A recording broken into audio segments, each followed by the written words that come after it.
मनसे नेता संदीप देशपांडे ने मनसे को छोड़ने को लेकर बड़ा बयान दे दिया है। आपको बता दें कि कई दिनों से ये चर्चा चल रही थी कि संदीप देशपांडे ने मनसे पार्टी छोड़ दी है और दूसरे किसी पक्ष में प्रवेश लिया है। अब इन सभी सवालों पर, अब इन सभी अफवाहों पर विराम लगाते हुए मनसे वरिष्ठ नेता संदीप देशपांडे ने क्लियर स्टेटमेंट दिया है कि उन्होंने न तो मनसे छोड़ी है और न ही किसी दूसरे पार्टी में पक्ष प्रवेश किया है। कई दिनों से ये अफवाहें फैल रही थी कि संदीप देशपांडे ने पार्टी छोड़ दी है। चुनाव से पहले ही उन्होंने मनसे का साथ छोड़ दिया, लेकिन आज उन्होंने इस पे क्लियर स्टेटमेंट दिया है। क्या कुछ संदीप देशपांडे ने कहा, सुनिए।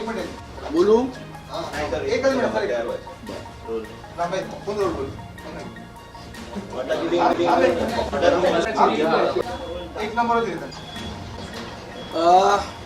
कालपासनं अनेक माध्यमांनी, समाज माध्यमांवर अनेक चर्चा होत्या की संदीप देशपांडेंनी मनसे पक्ष सोडला।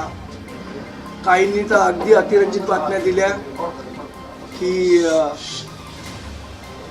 संदीप देशपांडेंचा भाजपमध्ये प्रवेश सुद्धा झाला, अशाही काही बातम्या मी बघितल्या। मला असं वाटतं की या सगळ्या गोष्टींना पूर्णविराम देणं आवश्यक होतं। बरं, काही लोकांनी असंही चालवलं की मला माध्यमांची बोलायला बंदी घातलेली आहे वगैरे वगैरे वगैरे। असा कुठलाही विषय नाही। मी महाराष्ट्र नवनिर्माण सेनेतच आहे। माझ्या पक्षाचं मी प्रामाणिकपणे काम करतोय आणि येणाऱ्या निवडणुकीमध्ये महाराष्ट्र नवनिर्माण सेनेच्या जास्तीत जास्त जागा कशा निवडून येतील, मुंबई शहराध्यक्ष म्हणून माझी जबाबदारी आहे, त्याप्रमाणे मी पूर्णपणे काम करतोय। त्यामुळे माझी आपल्या सगळ्यांना हात जोडून नम्र विनंती आहे की अशा कुठलाही अफवा आपण पसरू नये, ही माझी आपल्याला हात जोडून